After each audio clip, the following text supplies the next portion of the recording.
Today we have a 2008 Honda CRV. We'll be replacing the front brake pads and rotors. So let's get to it.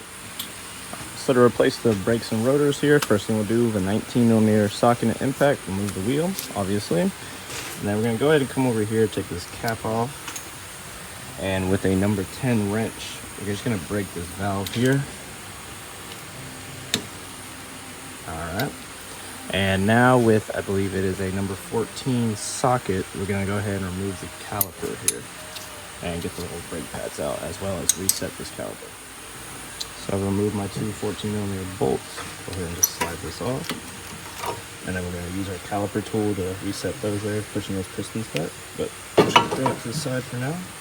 Also, if you have issue moving those two bolts with the 19 wrench, you can hold these here to go ahead and break those nuts loose. Bolts loose, sorry. So now we get these old pads out here. Just keep in mind the orientation of them, obviously, with that squealer in the bottom. And now with a number 17, we're gonna go ahead and remove, oh sorry, I believe these are 19s. The two bolts holding the bracket here. So we're gonna go ahead and use a 19, the impact, and just zap it off real quick, flip this off.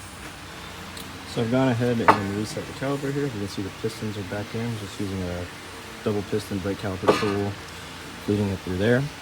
The bracket is off. So now with our impact tool here and a Phillip head bit, we're gonna go ahead and using a hammer in this, remove these two screws here, and then we're gonna remove this rotor. Now, when it comes to removing the rotor, sometimes it does get stuck on here, so what you can do is spray little WD-40 here, and with some M8 bolts here, just tighten these in so this pops out.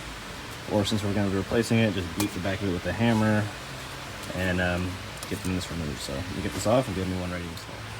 Luckily, our rotor came off pretty simple and easy, so go ahead and throw it to the side and get ready to install the new one, making sure that they line up so that you can screw them back in these two holes in the wheel bearing here. So I'm going to go ahead and get the new one in and put those two screws in and just hitting it back in. Then we get it. So we have our new rotor installed. Just going to clean it up. Got dirt all over it basically from my gloves, but I'm just going to spray it down with brake cleaner, but I've also tightened these down in as well. So now I'm putting my bracket back on, but be sure before you do so to grease these back up. Just pull this back and outward and just grease that, and then just shove it back in like so. So now I'm gonna go ahead and put this in and tighten those 19mm bolts to hold it back down. So my caliper is back on.